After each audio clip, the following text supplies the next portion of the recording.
Ancestors and the Dunmer. Ghosts walk among them.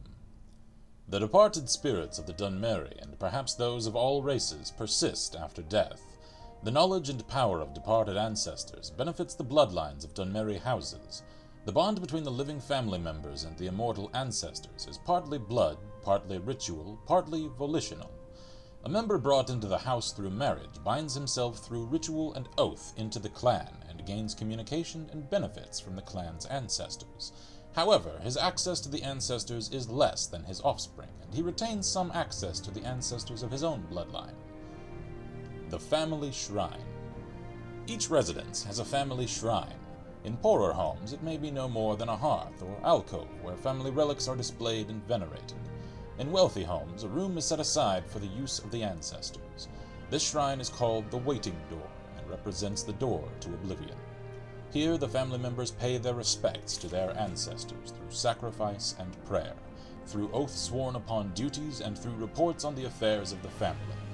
In return, the family may receive information, training, and blessings from the family's ancestors. The ancestors are thus the protectors of the home, and especially the precincts of the waiting door. The Ghost Fence. It is a family's most solemn duty to make sure their ancestors' remains are interred properly in a city of the dead, such as Necron.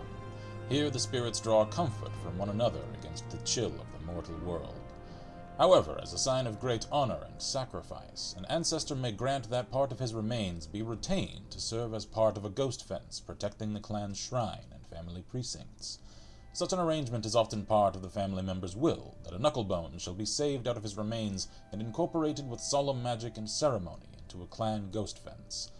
In more exceptional cases, an entire skeleton or even a preserved corpse may be bound into a ghost fence. These remains become a beacon and focus for ancestral spirits, and for the spirit of the remains in particular.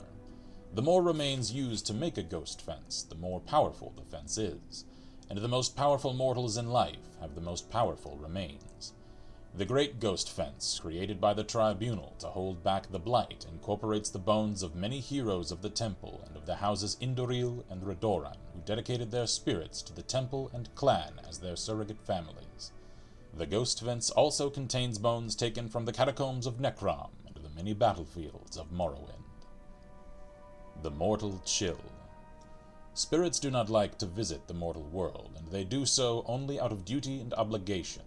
Spirits tell us that the other world is more pleasant, or at least more comfortable for spirits than our real world, which is cold, bitter, and full of pain and loss.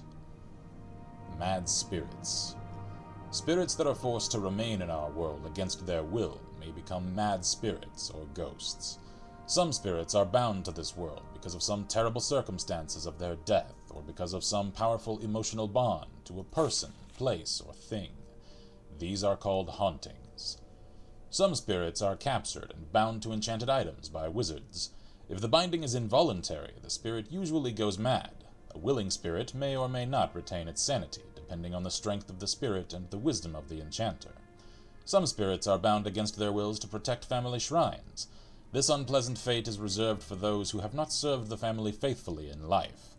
Dutiful and honorable ancestral spirits often aid in the capture and binding of wayward spirits. These spirits usually go mad and make terrifying guardians. They are ritually prevented from harming mortals of their clans, but that does not necessarily discourage them from mischievous or peevish behavior. They are exceedingly dangerous for intruders. At the same time, if an intruder can penetrate the spirit's madness and play upon the spirit's resentment of its own clan, the angry spirits may be manipulated. Oblivion. The existence of Oblivion is acknowledged by all Tamriel cultures, but there is little agreement on the nature of that other world, other than it is the place where the Aedra and Daedra live, and that communication and travel are possible between this world and Oblivion through magic and ritual. The Dunmer do not emphasize the distinction between this world and Oblivion as do the human cultures of Tamriel. They regard our world and the other world as a whole, with many paths from one end to the other, rather than two separate worlds of different natures with distinct borders. This philosophical viewpoint may account for the greater affinity of elves for magic and its practices. Foreign views of Dunmeri ancestor worship and spirit magic. The Altmeri and Bosmeri cultures also venerate their ancestors, but only by respecting the orderly and blissful passage of these spirits from this world to the next. That is, Wood Elves and High Elves believe it is cruel and unnatural to encourage the spirits of the dead to linger in our world. Even more grotesque and repugnant is the display of the bodily remains of ancestors in ghost fences and ash pits. The presentation of finger bones in a family shrine, for example, is sacrilegious to the Bosmer, who eat their dead, and barbaric to the Altmer, who inter their dead. The human cultures of Tamriel are ignorant and fearful of dark elves and their culture, considering them to be inhuman and evil, like orcs and Argonians, but more sophisticated. The human populations of Tamriel associate Dunmeri ancestor worship and spirit magic with necromancy.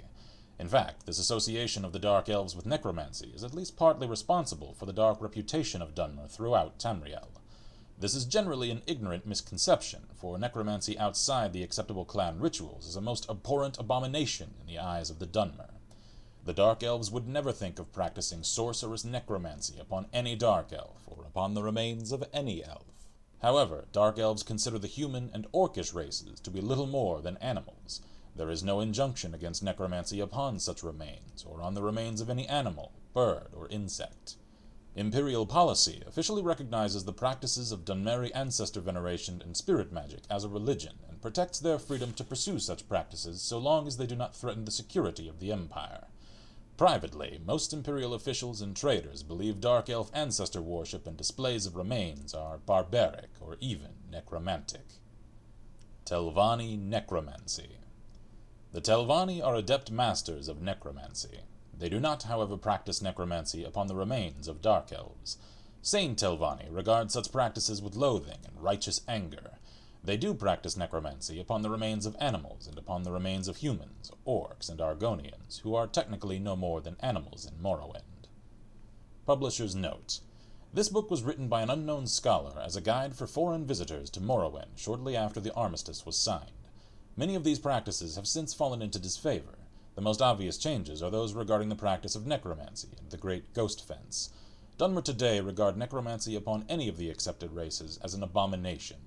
The Ghost Fence has forced many changes in the practice of ancestor worship, with the vast majority of ancestors' remains going to strengthen the Great Ghost Fence around the mountain of Dagoth-Ur. There are very few clan ghost fences in Morrowind. The temple discourages such practices among the houses as selfish.